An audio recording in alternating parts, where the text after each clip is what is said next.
Well, today we have Cathy O'Neil with us. Welcome to LSE, Cathy. Thank you. Could you start by telling us a bit about yourself and your background? Sure. So, I'm a mathematician by training. I was a professor at Barnard College at Columbia University for a couple years when I decided to join the real world. And I went into finance in 2007. And then immediately everything started falling apart. So that was a very, sort of shocking but interesting time to be in finance. I spent a couple years at a hedge fund called D.E. Shaw. Sort of front row view on what was going wrong in the financial crisis. In particular, like the way I look at it now is, that there was sort of a mathematical lie at the bottom of it, which was this risk model for mortgage-backed securities that gave AAA ratings to these mortgage-backed securities. And, it made me embarrassed as a mathematician. I'm sure you guys would agree. Like, what mathematics is supposed to clarify, not obfuscate information. So I actually went into risk for a couple years to try to help with the risk models, which I considered a failure. So I worked with the value-added risk model for a couple years. I worked on credit default swaps. Became disillusioned in risk as well, and then left finance altogether. Sort of washed my hands of it. Started my blog, Math Babe. Joined Occupy when it started, and I still have an Occupy group. We meet every Sunday to talk about stuff. But in the meantime, I needed a day job, so I went into data science right when it was the beginning of the wave of the hype, hoping to be part of something that I didn't find socially destructive. And I went into the world of online advertising. But pretty soon I discovered that the same kinds of mistakes and problems were being made and created, and I started to develop a theory of like what could go wrong that would be parallel or analogous to the financial crisis. And as soon as I had that theory of like destructive algorithms, like I started to see them everywhere. And within a year after that, I was like, I gotta sound the alarm. So I quit my job and learned how to write a book by writing a technical book about data science called Doing Data Science, getting an agent, selling my manuscript, and then actually writing the book. So you wrote the first book with a view, already knowing you had another book planned. Yeah, actually, the way I looked at it was, first of all, learn how publishing works. Second of all, learn how to write a book. And third of all, it'll be actually a credential. Like, people will be able to say, the woman who wrote the book on data science now comes up with a book complaining about data science, yes. Right? Because I know that, like, when you're going to try to tear down something, you should understand how it was built. Yeah, right. That was my theory. Yeah, right. And by the way, like, I don't think any of those steps actually happened, but that was my plan. It turns out writing a book like that is a very different process than writing a book like Weapons of Math Destruction. Yeah, I can imagine. You came up with this nice term, Weapons of Math Destruction, which is a catchy name. So I wonder if you could say something about how do you think of the name and say a little bit about what Weapons of Math Destruction. Right. Well, I should confess that my friend Aaron Abrams, who's also a mathematician, actually came up with a name for me. I told him the original name, the working title was The Dark Side of Big Data. And he came up with the name Weapons of Math Destruction. I like it because I had discussed with him this idea that, like, example, one of the first weapons of math destruction I came across was the value-added model for teachers, which was this very statistically flawed assessment for teachers that would score them from 0 to 100 almost randomly. And when my friend, who was a principal in a high school in Brooklyn, asked for the formula because she wanted to show it to me, she was told, it's math, you won't understand it. And I related the story to my friend Aaron, and I was like, they're weaponizing mathematics. Like, between mathematicians, that's not okay. It's a weaponization, and that's when he came up with the title. But generally speaking, a weapon of math destruction is an algorithm that I think of as is used as a weapon in the name of mathematics against the people that it is targeting. So almost all the algorithms are actually scoring systems on individuals. So that's an important distinction between financial algorithms, which are essentially algorithms trying to predict markets, abstract concepts to most people, versus data science algorithms, which are algorithms that try to predict human behavior. And that's why when I thought about that parallel, like you can destroy a market, it's a bad thing, but people notice.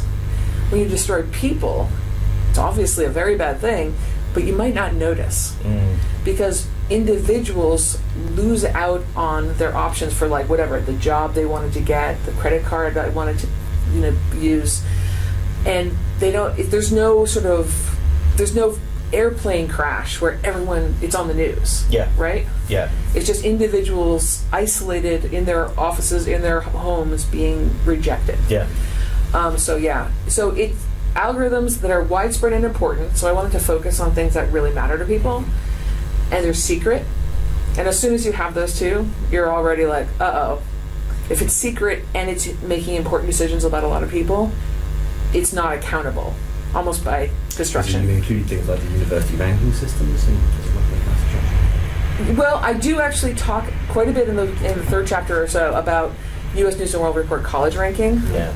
The reason I talk about that is because it is such a perfect example of how overblown the side effects, the sort of externalities of, or the design choices really of an algorithm can have, like all the long-term feedback loops that you see with the U.S. News and World Report and college rankings. Like you see, all these college deans, administrations going out of their way to look good with respect to the ranking, but very few of those choices that they make actually improve education, right?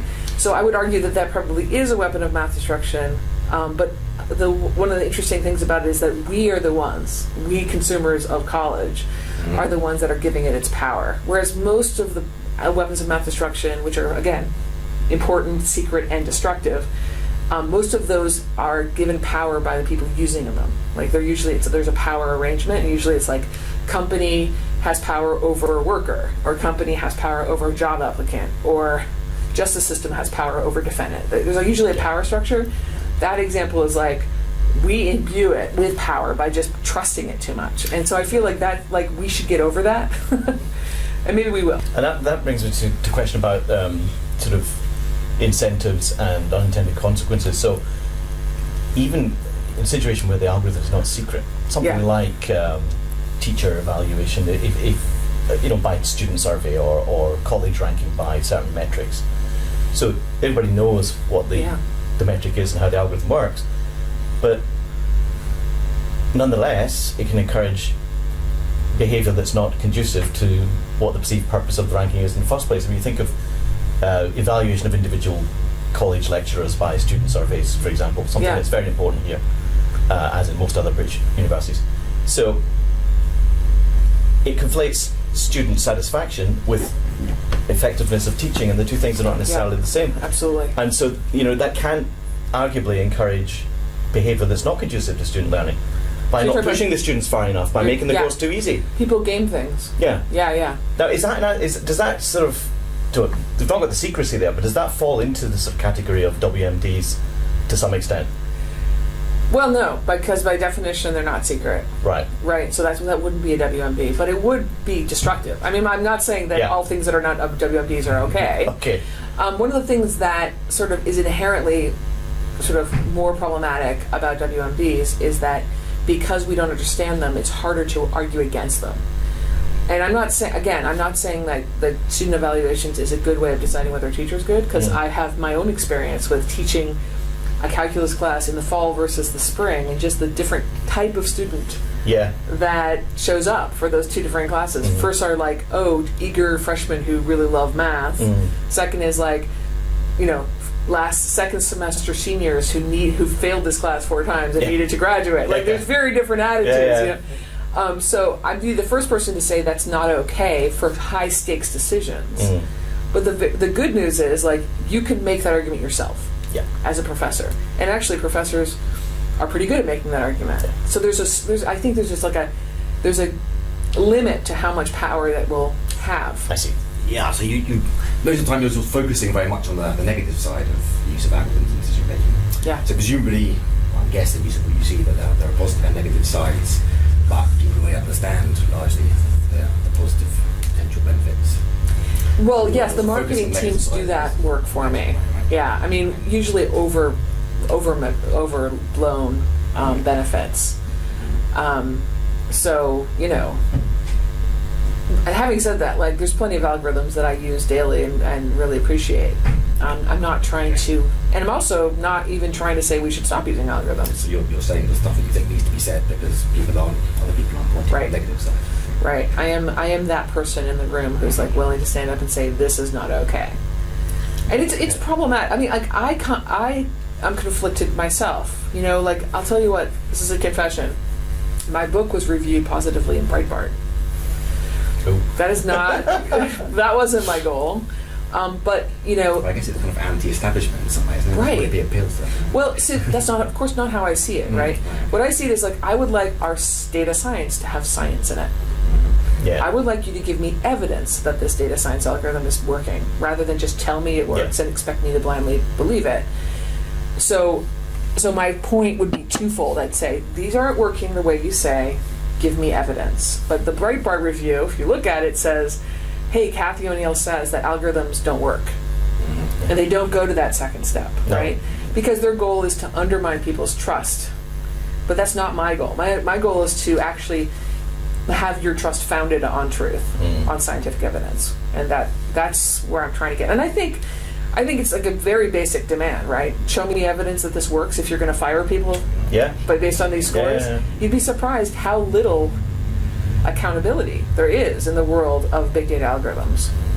Can I explore this idea of trust? So, I would imagine one of the reasons why we have algorithms for making decisions rather than humans is because it's much easier for, say, a bank manager to say to a client, sorry, the computer says no, than it is for them to say, I've made a decision and I'm accountable for it. Yes. So is there an application in a sense of experts abdicating their responsibility for algorithms? And is that taking advantage of the fact that people are sort of led to believe that, because it's a deterministic procedure, it must be correct? Yeah, absolutely. I mean, you nailed it, right? Yeah. So the more I think about it, the more I want to talk to a historian of bureaucracy. Because I keep coming back to this, that it's as a bureaucratic mechanism, it couldn't have been more perfectly designed, right? Algorithms fill that role where the bureaucrat can say, don't blame me, point over their shoulder to something that no one can explain, like a sign on the wall. Yeah. You have not scored high enough. And so that arm's length responsibility avoidance is part and parcel to why algorithms have caught on so much and will continue. That plus scalability. Yes. Of course, scalability is key. You have this one company building personality tests that are used at many, many very, very large companies to filter out employee applications they don't like the looks of. That very quickly becomes a sort of monolithic system that if that scoring system doesn't like you, you can't get a job. Yeah. So scalability, efficiency, but very importantly, not my responsibility. I'm not accountable. On the flip side of that, it seems to me there's, in some sense, a growing distrust of experts in the first place anyway. And this may work against WMD, I don't know. For example, we had a Conservative politician, Michael Gove, say before the Brexit vote here, the country's heard enough from experts, dismissive. This is how he dismissed the opinion of economics experts. Is there any, do you see any possibility that people will sort of, as it were, rise up against WMD by sort of challenging them, by saying, well, on what basis do you make that decision? Yeah. What's the evidence for that being right? Yeah. And so on. Is there hope that... It's a crisis. I mean, I'm not exactly sure what your question is. Are you asking me, will people rise up against the book or rise up against a given algorithm? Will people challenge the algorithms? Yeah. I mean, look, here's the thing, and I'm conflicted about it, but I hope so, / I hope they ask for evidence, and I hope they understand what evidence looks like. Because obviously I'm trying to argue for more evidence, right? But I'm getting to the point of crisis, at least in my country, where you're not even sure that people recognize evidence because they're believing false facts. Yes. Which aren't facts. I should just say falsehoods. Yeah. As evidence. So it becomes a pretty existential problem. So, I mean, I'm actually thinking of writing another book about what is evidence. Mm-hmm. Because I feel, in some sense, I guess with the Trump presidency, I feel like I was saying, we're here, I want us to go here, in scientific rigor. But actually, we were here. Yes. And I'm like, maybe we should move up here, So it is tricky. It's tricky. I of course didn't want to write a book that adds to the sense of anarchy when it comes to scientific literacy. I want people to become more scientific, consumers of science. Consumers demand scientific evidence, ideally. But yeah, it's hard. Mm-hmm. Yep. Looking ahead then, how do we,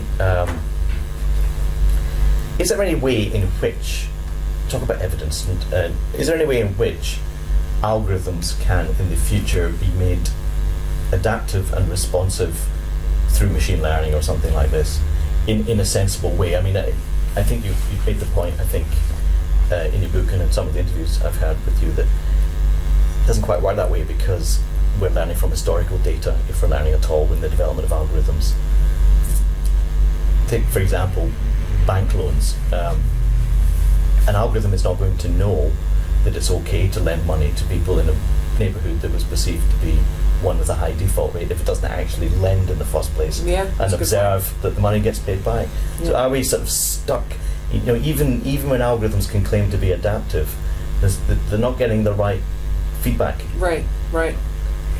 There's lots of different problems. That's one of them. Mm-hmm. And I think a lot of them can be solved with a new kind of monitoring and auditing of algorithms that we just haven't done. So I do have hope. I'm very hopeful, actually,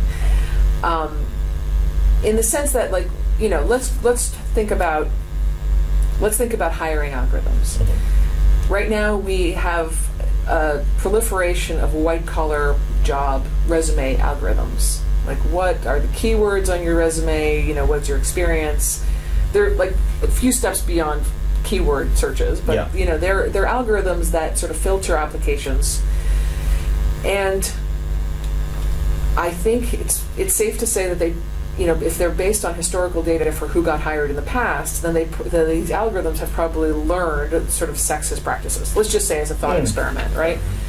But that is actually pretty easy to address. What you do is you put a monitor on it which says, well, how many of the qualified, using a human being, qualified women versus men actually get through the system?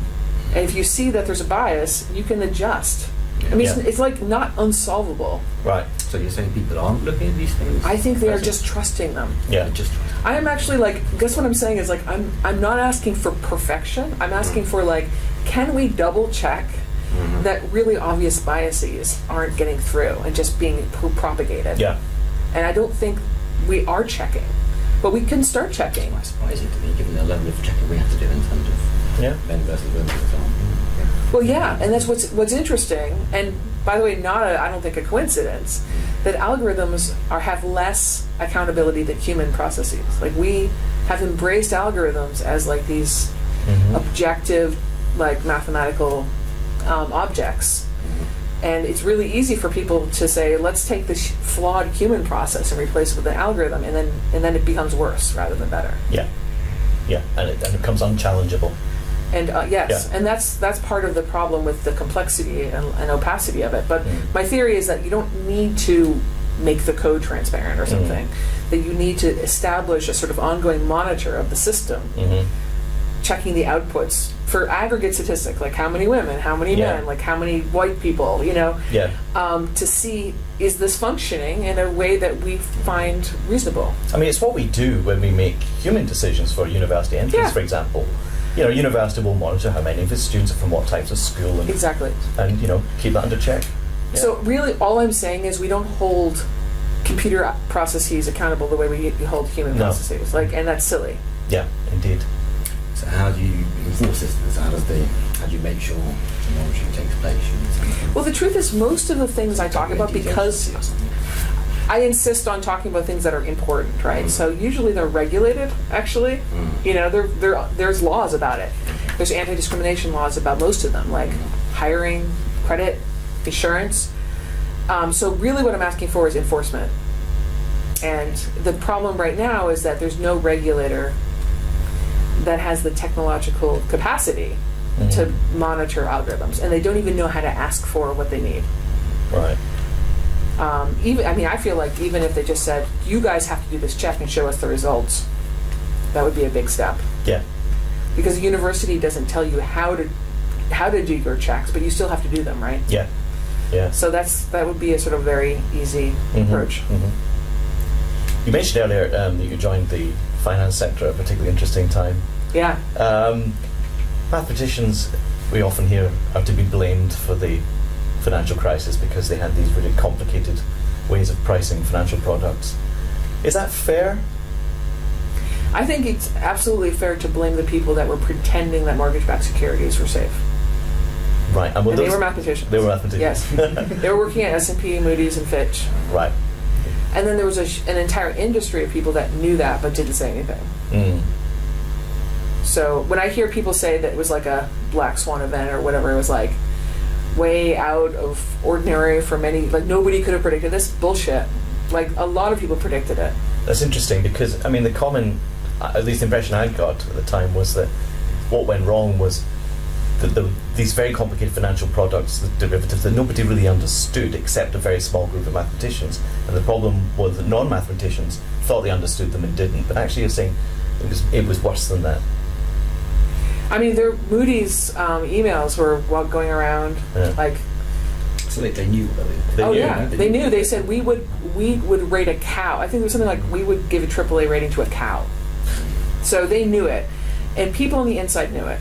Right. There should be no like revisionist history going on. In fact, I was at a Rainbow Room event with Larry Summers, Alan Greenspan, and Robert Rubin, who visited. Larry Summers I worked for at the Shaw. Like those three guys were at the Rainbow Room in New York City and Rockefeller Center for the D.E. Shaw people. So I was in the front row, and the three of them were talking about all the bad mortgage-backed securities and securitized products nobody knew it was going to happen, but something bad was going to happen, and they knew it. And this was before the official beginning of the crisis. And is this still the way that the sector operates? I don't work there anymore, but I'll tell you what, like the attitude that I witnessed amongst my colleagues was, well, I'm just going to get as much money as I can. Yeah. And then live in Utah with my gun. It was survivalist in a really weird kind of strange apocalyptic way. Right. It was very much. Let me put it this way: it wasn't like we should warn the public. Right. Yeah. Okay. So you talked a little bit about Occupy Wall Street. Maybe you could say something about how that started and what's happening there now. Yeah, I mean, I heard about Occupy through the news. Actually, let me take that back. My friend who worked in finance walked through Zuccotti Park every day, and he actually blogged for me on MathBabe, a guest blog, like day 8 of Occupy, and he was basically making fun of the hippies blog post, and I thought they were pretty funny too. And I visited soon after that for the 9 a.m. March. When the market opened, and I was interested in talking to people, but every time I went down there, like the people didn't know anything about finance, and I was I spurned them a little bit. I was thinking to myself, like, you guys don't even understand this. And I thought about it some more, and I realized, like, actually nobody understands this. Like the financial system is so massive, so oversized compared to what it should be actually doing. Keep coming back to what's his name, Volcker. Paul Volcker's statement that like the only real financial innovation was the ATM. Like what are they doing over there? And having worked there for 4 years, I couldn't really answer that question, nor could I really explain most of finance myself. So at some point, I just thought to myself, Well, I mean, you don't actually need to know everything about the innards of a black box to know the black box is failing. And Yeah. actually, that's become kind of my mantra, right? Like, Yeah. in a kind of weird way. Like, my feeling is like, we can analyze this black box, which is finance, or a given black box, which is an algorithm, by looking at inputs and outputs. Exactly. Yeah. And you don't, so scorning or spurning somebody for saying they don't understand those details, but they know the output for them, which was for them like no jobs, loss of student debt. Yeah. It wasn't working for an entire generation of people. So I started really having sympathy for that view, and that's why I joined. And as for what we're doing now, the answer is like it's very disparate. I think the best way of characterizing it is that the people who were occupiers then are almost none of them are actually in Occupy as such anymore, because very few groups still meet. Mine might be the last one. But they're all in a network of progressive activists, and we talk, we communicate, we organize.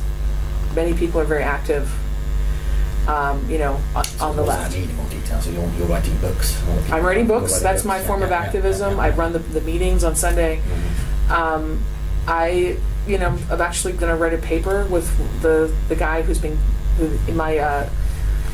my contact at Columbia, who's getting our room. He's an economist who's been getting our room for the last 6 years at Columbia to meet.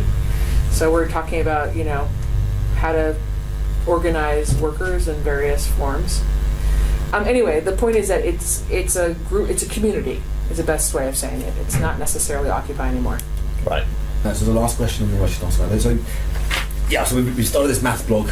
Right. You have a very successful maths blog. Yeah. So maybe you can finish by giving us some tips. Yeah, I have a few blogs about blogging. First of all. Meta blogs. Yeah. Yeah, there's one I think that you should look at, which is called New Year's resolution, start a blog. Okay. It's a New Year's resolution. All right. And I have some tips. I think the most important, I'll just reel off a few of the most important tips. The number one is be consistent. Just write every day, which I don't do anymore, but you should. Second is have fun with it. Third is write what you're interested in. Don't worry about it if it's off topic, because people actually like that. That's what blogs are for. Third is never try to make more than 1 point. Yeah. Just 1 point. Make it well, stop. If you have more to say it the next day. Because what you'll get if you have a good readership is you'll get comments on that first point, and your second point will be better. And also, if you make it too long, people won't read it.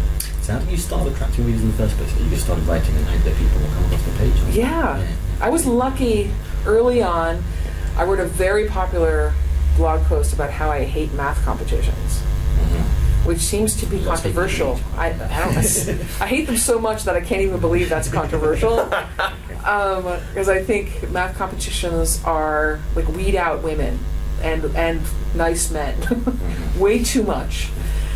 They give you the impression that math is a timed activity, which it isn't at all, and it loses the fun for me altogether. Anyway, long story short, I wrote this piece, and a bunch of people were very provoked by it. So I got an enormous amount of traffic.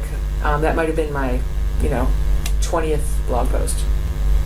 Okay, so you're saying write stuff that people object to. Well, don't be clickbaity. Right. But because I actually think the most popular blog post I ever wrote was almost a philosophical piece about tensor products.